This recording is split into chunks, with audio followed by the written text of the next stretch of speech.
In a recent statement, the White House dismissed concerns regarding the potential impact of an interview between Tucker Carlson and Russian President Vladimir Putin on public support for Ukraine. National security official John Kirby asserted that the American people are well aware of the circumstances surrounding Ukraine, emphasizing that Ukraine posed no threat when Putin initiated the invasion in February 2022.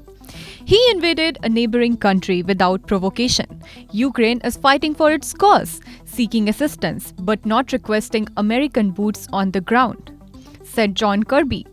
Kirby urged viewers of Carlson's interview with Putin to approach the Russian president's statements critically, reminding them not to take everything he says at face value.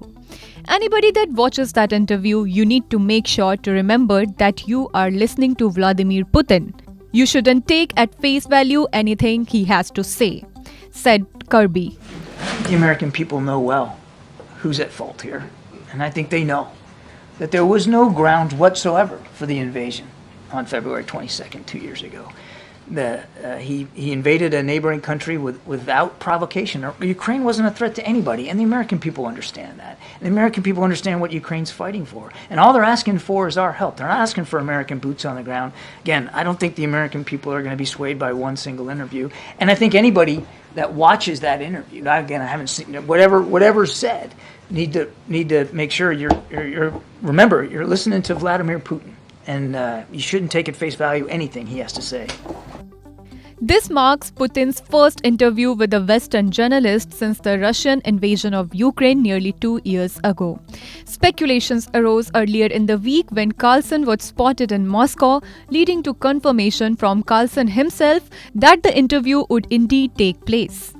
In the 2-hour interview, President Vladimir Putin asserted that the West should understand it is impossible to defeat Russia in Ukraine. As tensions continue to simmer between Russia and Ukraine, the impact of such interviews on public opinion remains a topic of scrutiny. Subscribe to Oneindia channel and never miss an update.